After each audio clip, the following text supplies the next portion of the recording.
got so motherfucking design on right now. Bring it down, bring it down, make it clap. I got 3 old guys on the wall.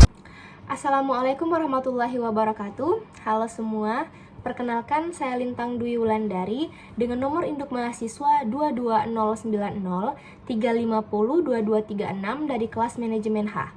Tujuan saya membuat video ini untuk memenuhi tugas akhir dari mata kuliah pendidikan kewarganegaraan, dan saya berharap apa yang saya sampaikan dapat memberikan manfaat edukasi bagi para yang menyaksikan. Jadi pada kesempatan kali ini saya akan menjelaskan materi mengenai negara hukum dan penegakan hukum. Selamat menyaksikan. Pertama-tama saya akan menjelaskan tentang apa sih itu negara hukum. Secara sederhana, yang dimaksud negara hukum adalah negara yang penyelenggaraan kekuasaan pemerintahannya itu didasarkan atas hukum. Selanjutnya, konsep dan ciri dari negara hukum. Konsep negara hukum mengacu pada sebuah entitas negara di mana penggunaan kekuasaan pemerintahannya harus tunduk pada aturan hukum. Terdapat 3 karakteristik utama dalam konsep Rechtsstaat. Yang pertama, hukum harus dirumuskan secara tertulis untuk memastikan kepastian hukum. Yang kedua, hukum harus hasil dari proses legislasi yang melibatkan perwakilan masyarakat.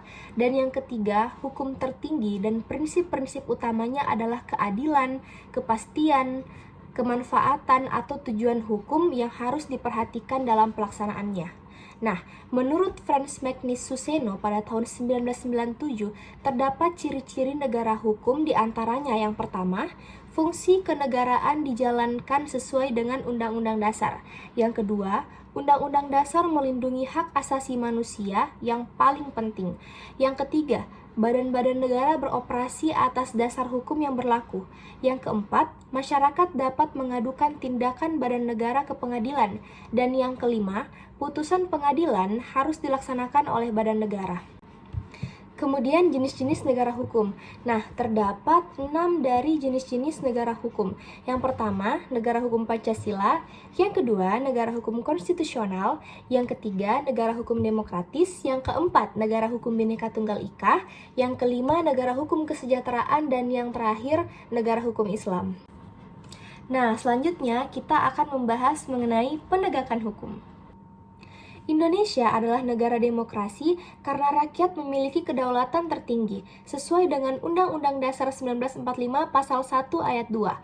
Selain itu, Indonesia juga diakui sebagai negara hukum berdasarkan Undang-Undang Dasar 1945 pada Pasal 1 Ayat 3 yang menyatakan bahwa negara ini berdasarkan atas hukum, bukan atas kekuasaan. Dengan demikian, Indonesia memenuhi 2 aspek fundamental sebagai negara hukum. Dalam rangka mewujudkan negara hukum yang berfokus pada keadilan dan kebenaran substansial, diperlukan perubahan paradigma dalam konsep negara hukum, yaitu dari Rechtsstaat, the rule of law, yang banyak diadopsi oleh negara-negara Anglo-Saxon. Dalam konteks ini, terdapat 5 asas normatif yang menjadi dasar fundamental, yakni asas legislatif, perlindungan hak-hak dasar, pengawasan oleh peradilan, pemisahan kekuasaan, dan demokrasi. Cukup sekian materi yang dapat saya sampaikan, kurang dan lebihnya mohon dimaafkan. Wabillahi taufiq wal hidayah. Wassalamualaikum warahmatullahi wabarakatuh dan sampai jumpa.